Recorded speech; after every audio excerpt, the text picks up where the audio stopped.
Assalamualaikum warahmatullahi wabarakatuh. Salam sejahtera untuk kita semua. Selamat pagi rekan-rekan. Kami dari kelompok 2 akuntansi perpajakan dari kelas AK3A pagi. Sebelumnya saya ucapkan puji syukur kepada Tuhan Yang Maha Esa yang mana masih diberikan nikmat kesehatan sehingga kami bisa melakukan presentasi ini. Dan juga saya ucapkan terima kasih kepada Pak Dedi selaku dosen mata kuliah akuntansi perpajakan atas kesempatan yang telah diberikan kepada kami. Terima kasih juga kepada rekan-rekan yang telah menonton video ini.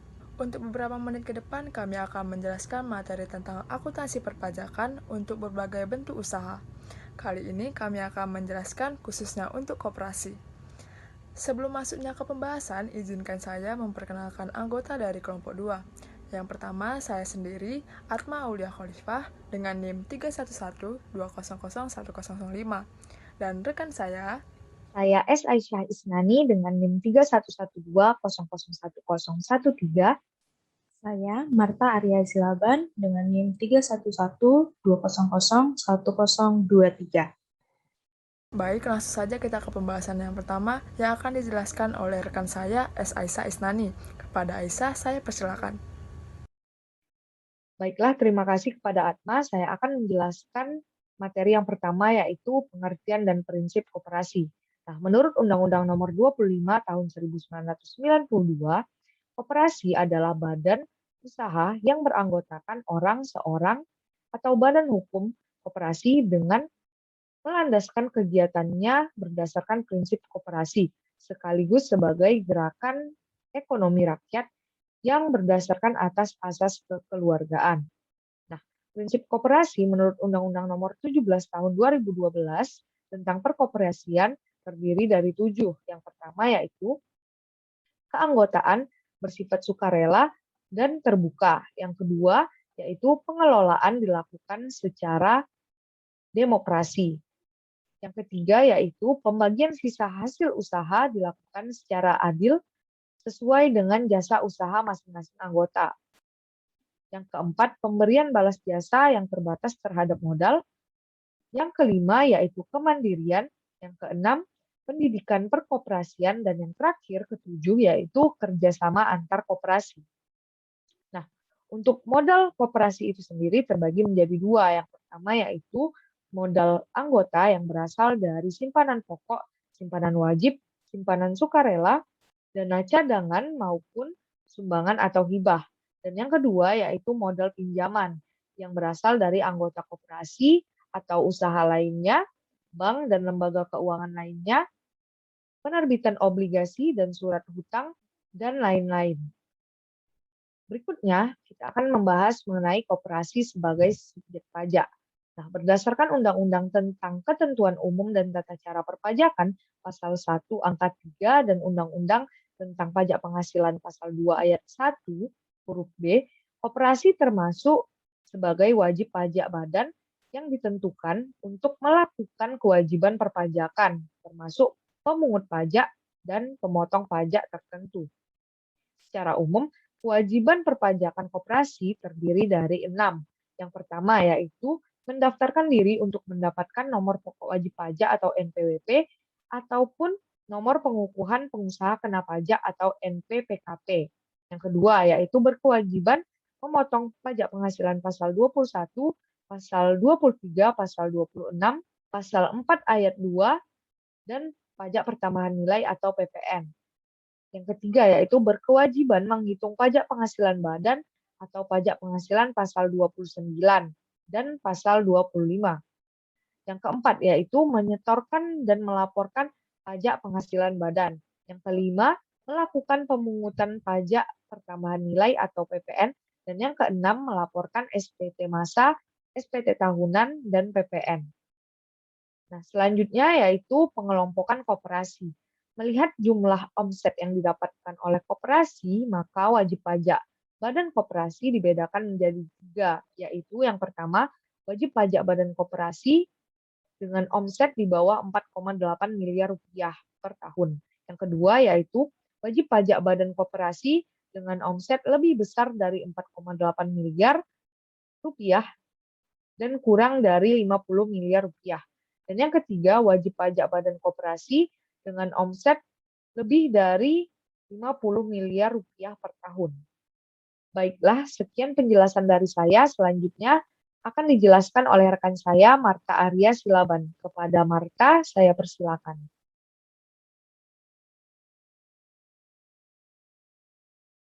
Baik, terima kasih kepada Aisyah Isnani atas kesempatannya. Saya akan kembali melanjutkan materi pembahasan presentasi kami yang keempat, yaitu pajak dalam koperasi dan penghasilan koperasi yang termasuk objek pajak. Dalam materi yang keempat, kita akan membagi menjadi 5 bagian. Yang pertama mengenai pajak penghasilan. Pajak penghasilan dalam koperasi ini apa sih? Yaitu pajak yang dikenakan pada penghasilan di koperasi selama 1 tahun pajak. Yang diantaranya ada PPh pasal 21, PPh pasal 23, PPh pasal 25, 29, dan PPh final. Nah, untuk PPh pasal 21, ini adalah pajak yang dikenakan berdasarkan penghasilan yang didapatkan dari pekerjaan, jasa, ataupun kegiatan yang dilakukan oleh koperasi. Untuk PPh pasal 23, pajak yang dikenakan atas penghasilan seperti bunga, dividen, royalti, sewa, atau penghasilan jasa lainnya. Untuk PPh pasal 25 adalah PPh yang dikenakan pada koperasi yang memiliki omset lebih dari 4,8 miliar. Untuk PPh pasal 29, pajak wajib yang dilaporkan 4 bulan kemudian dari tahun pajak berakhir. Sedangkan untuk PPh final adalah PPh yang dilakukan per masa pajak tanggal 10 bulan berikutnya setelah masa pajak berakhir. Nah, dengan demikian, penghasilan koperasi yang memiliki omset kurang dari 4,8 miliar ini pada tahun pajak sebelumnya, SPT tahunannya yaitu adalah nihil karena pajak final sebesar 1% sudah dikenakan pada perhitungan pasal 4 ayat 2. Akan tetapi untuk koperasi yang memiliki omset lebih dari 4,8 miliar pada tahun pajak sebelumnya, maka koperasi tersebut wajib melakukan penghitungan besaran HU yang menjadi PPh pasal 29. Selanjutnya, yaitu mengenai yang ke B, yaitu pajak pertambahan nilai atau biasa kita sebut dengan PPN. Pada koperasi, dalam hal ini, koperasi harus dikukuhkan terlebih dahulu sebagai PKP atau pengusaha kena pajak. Setelah itu, baru membuat faktur pajak yang menjadi bukti pungutan pajak, yang dimana pajak keluaran yang dilakukan oleh koperasi. Nah, koperasi juga memang harus memotong PPh dan juga memungut PPN. Akan tetapi, dari penghasilan koperasi terdapat beberapa hal yang termasuk ke dalam objek pajak koperasi. Dan selanjutnya, yang C, bunga simpanan koperasi. Bunga simpanan koperasi adalah bunga yang diberikan kepada anggota sesuai simpanan wajib atau simpanan sukarela yang anggota berikan sebelumnya. Nah, besaran ini sesuai dengan kesepakatan saat mereka bergabung ke dalam koperasi. Bunga simpanan koperasi memiliki dasar hukum, ada Pasal 23 ayat 1 huruf A dan Pasal 4 ayat 2 huruf A Undang-Undang Pajak Penghasilan. Ada Peraturan Pemerintah Nomor 15 Tahun 2009 yang berlaku sejak 1 Januari 2009. Ada Peraturan Menteri Keuangan Nomor 112 garis miring PMK.03 garis miring 2010 tentang tata cara pemotongan, penyetoran, dan pelaporan pajak penghasilan atas bunga simpanan yang dibayarkan oleh koperasi kepada anggota koperasi orang pribadi. Nah, besaran pajak yang ditanggung oleh bunga simpanan koperasi ini yaitu 10% berdasarkan jumlah bruto bunga simpanan penghasilan yang lebih dari 240.000 per bulan dan bersifat final, serta dipotong PPh pasal 4 ayat 2 serta bersifat final yang terdapat pada Peraturan Pasal 4 ayat 2 huruf A Undang-Undang Pajak Penghasilan. Untuk lebih mengerti mengenai bunga simpanan koperasi, kita masuk pada contoh kasus dengan contoh Saudara Pola Sitanggang menerima bunga simpanan koperasi AISO IC sebesar 6.800.000 untuk periode Desember 2014. Maka dari itu, atas bunga simpanan tersebut, ia dipotong PPh pasal 4 ayat 2 sebesar 680.000 dari tarif pajak yang sebelumnya 10% dikalikan dengan bunganya itu 6.800.000 dan itu adalah bersifat final. Selanjutnya yaitu penyetoran dan pelaporan dari bunga simpanan koperasi. Untuk penyetorannya dilakukan ke kas negara paling lama tanggal 10 bulan berikutnya setelah masa pajak berakhir dengan menggunakan SSP atas nama dan NPWP koperasi dengan kode MAP 411128 dan kode jenis setorannya 419. Selanjutnya yaitu yang keempat, yaitu pajak penghasilan koperasi. Untuk materi selanjutnya sampai terakhir akan dijelaskan oleh Atma Aulia. Kepada Atma Aulia saya persilakan. Baiklah, terima kasih kepada rekan saya Marta Arya. Jadi saya akan melanjutkan materi pajak dalam koperasi dan penghasilan koperasi yang termasuk objek pajak. Sebelumnya rekan saya Marta sudah menyebutkan beberapa bagian. Ada pajak penghasilan, pajak pertambahan nilai, kemudian ada bunga simpanan koperasi. Jadi saya akan menjelaskan selanjutnya yaitu pajak penghasilan koperasi.